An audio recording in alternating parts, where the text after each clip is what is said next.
Mga katrops, welcome back ulit sa aking channel, Sports React PH. At ngayon nga ay pag-uusapan natin ang sinabi ni Skip Bayless na tunay na rason bakit natalo ang Dallas Mavericks sa NBA Finals.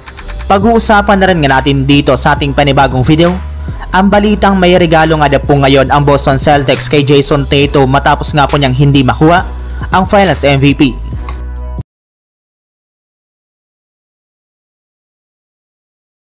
Mismong si Luka Doncic na nga po mga katrops ang nagsabi na hindi nga po naging sapat ang kanyang ginawang performance para matulungan ng Dallas Mavericks na manalo sa kanilang Game 5. Pero ayon na rin naman nga po sa sikat na NBA analyst na si Skip Bayless, ang tunay nga po na rason bakit natalo ang Dallas Mavericks sa NBA Finals ay dahil sa pagiging inconsistent ng shooting ng halos lahat ng kanilang mga manlalaro simula kina Luka Doncic at Kyrie Irving hanggang sa kanilang mga role players.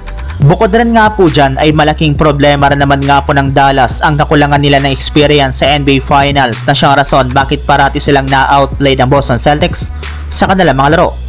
Yes, masyado lamang nga pong kinabahan ang mga players nito dahil sa kakulangan nga po nila dito na experience na sinabayan ng paglamya ng kanilang shooting na dulot rin naman ng pagod na pangangatawan ng kanilang mga manlalaro. Well, sa haba nga po na naging kampanya ng Dallas Mavericks sa postseason, ay medyo na-drain nga po ang kanilang mga players na siyang dahilan bakit hindi na pumapasok ang kanilang shooting, pagod na silang kumuha ng rebound at dumepensa.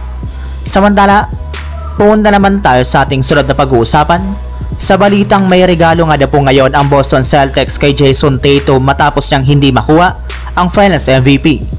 Sinabi na nga po mga katrops mismo ni Jayson Tatum sa kanyang interview na wala nga po siyang pakialam kung hindi niya man nakuha ang MVP gayong sa simula pa lang ay kampyonato na nga po talaga ang kanyang target na makuha.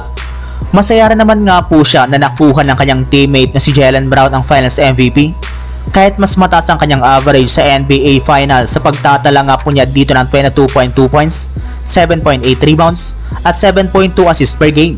Isa pa, may iba pa rin naman nga pong mga bagay ang pagtutuunan nga po niya ng pansin. Kagaya na lamang ng naibalita ngayong araw na pipirma na nga po ito ng 5-year Supermax extension sa Boston Celtics na nagkakahalaga ng mahigit sa $315 million o aabutin ng $63 million kada taon, kung saan lalagpasan na nga po nito ang kontrata ng kanyang teammate na si Jaylen Brown sa pagiging pinakamalaking kontrata na pinirmahan ng isang player sa history ng NBA. Yes, ito na nga po ang regalong ibibigay sa kanya ng Boston Celtics sa pananatili nga po nito sa kanilang lineup at sa pagbuhat nito sa kanilang kupunan para makakuha ng kampyonato. So yun lang mga katrops, ang handog kong story ngayong araw. Sana nag-enjoy kayo, please like and subscribe my YouTube channel, Sports React PH, para sa iba pang story at update patungkol sa NBA. Kita-kits muli sa ating susunod na video.